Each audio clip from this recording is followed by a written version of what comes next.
నెల్లూరు కలెక్టరేట్లో బోట్ల తరలింపు వివాదంపై మంత్రులు సమీక్ష సమావేశం నిర్వహించారు. ఈ సమావేశంలో మంత్రులు కొల్లు రవీంద్ర, ఆనం రామనారాయణ రెడ్డి, ఎంఏ ఫరూక్, ఎంపీ మోపిదేవి వెంకటరమణ, స్థానిక ఎమ్మెల్యేలు పాల్గొన్నారు. మెరైన్ గస్తీ బోట్ల వ్యవహారంపై దృష్టి సారించామని, మెరైన్ పోలీసుల 27 బోట్లలో 18 మరమ్మతులకు గురయ్యాయని మంత్రి కొల్లు రవీంద్ర వెల్లడించారు. త్వరలోనే మెరైన్ బోట్లను సిద్ధం చేసి గస్తీ పెంచుతామని తెలిపారు. పులికాట్ సరస్సు ముఖద్వారాలు తెరిచేందుకు చర్యలు తీసుకుంటున్నామని చెప్పారు. కులాలు, మతాలు, గ్రామాల మధ్య చిచ్చు పెట్టేందుకు వైసీపీ నేతలు విశ్వ ప్రయత్నాలు చేస్తున్నారని కొల్లు రవీంద్ర విమర్శించారు. ఇసుకపల్లి గ్రామంలో మరి ఆ రోజున పాండిచేరికి సంబంధించినటువంటి బోట్లని దాదాపు 8 నెలల క్రితం ఇక్కడ ఫిషింగ్ హార్బర్లో మత్స్యకారులు అలాగే అధికారుల కస్టడీలో పెట్టడం జరిగింది. మొన్న ఆ బోట్లని వాళ్ళు తీసుకెళ్లిపోయినటువంటి సందర్భంలో గ్రామాల్లో ఉన్నటువంటి ఇబ్బందులను గమనించి ప్రభుత్వం చాలా సీరియస్గా, ఎందుకంటే తమిళనాడు బోట్లు వచ్చి ఇక్కడ ఫిషింగ్ చేసుకునేది గత 20 సంవత్సరాల నుంచి కూడా జరుగుతూ ఉంది. దాని మీద ఉన్నటువంటి ఇబ్బందులన్నీ కూడా గమనించిన తర్వాత గౌరవ ముఖ్యమంత్రి చంద్రబాబు నాయుడు గారు, ఆంధ్రప్రదేశ్ రాష్ట్ర ప్రభుత్వం ఈరోజు ఒక టీంని ఇక్కడ పంపించడం జరిగింది. దీనికి గౌరవ మంత్రివర్యులు జిల్లా ఇన్ఛార్జ్ మినిస్టర్ గారు ఫరూక్ గారు, అలాగే ఆనం రామనారాయణ రెడ్డి గారు, అదేవిధంగా కొండబాబు గారు కాకినాడ ఎమ్మెల్యే గారు, అలాగే మోపిదేవి వెంకటరమణ గారు మాజీ మంత్రివర్యులు, అదేవిధంగా సత్య గారు మారిటైమ్ బోర్డ్ చైర్మన్ గారు రావడం జరిగింది.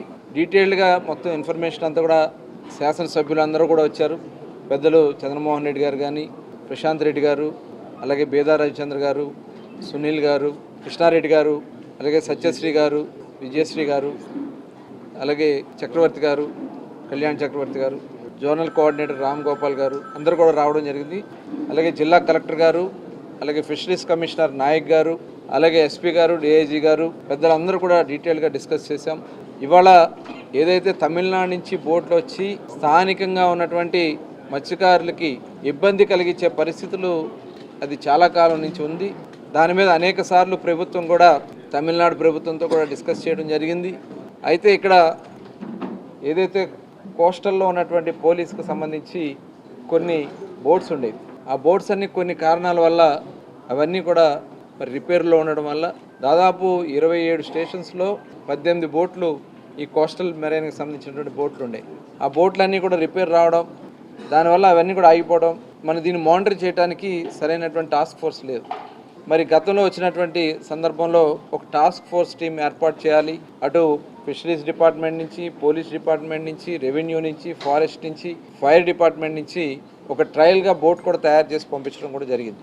అది కూడా గస్తీ తిరుగుతూ ఉన్నారు. అలాగే మరొక 2 బోట్లు కూడా తయారు చేసి, ఎందుకంటే బాగానే కంట్రోల్ అవుతుంది, దాంట్లో డ్రోన్స్ పెట్టారు, అత్యాధునిక టెక్నాలజీతో అక్కడ బైనాక్లర్స్తో చూస్తూ ఉన్నారు, ఐడెంటిఫై చేస్తూ ఉన్నారు. మిగతా 2 బోట్లు కూడా పెట్టి, ఎందుకంటే ఏప్రిల్ 15th వరకు ఫిషింగ్ జరుగుతుంది, తర్వాత బ్యాన్ పీరియడ్ వస్తుంది. కాబట్టి 15th లోపు ప్రజెంట్ ఉన్నటువంటి సిచ్యువేషన్లో ఆ తమిళనాడు బోట్ రాకుండా ఆపడానికి కావాల్సినటువంటి కార్యక్రమాలు, చర్యలు తీసుకోవడం జరుగుతుంది. భవిష్యత్తులో ఈ బోట్లన్నింటినీ కూడా, ఈ 18 బోట్లు రిపేర్ చేయటమా లేకపోతే కొత్త బోట్లు తీసుకోవడం అనేది ముఖ్యమంత్రి గారితో మేము ఒక నివేదిక తయారు చేసుకుని వారి దృష్టిలో పెట్టడం జరుగుతుంది.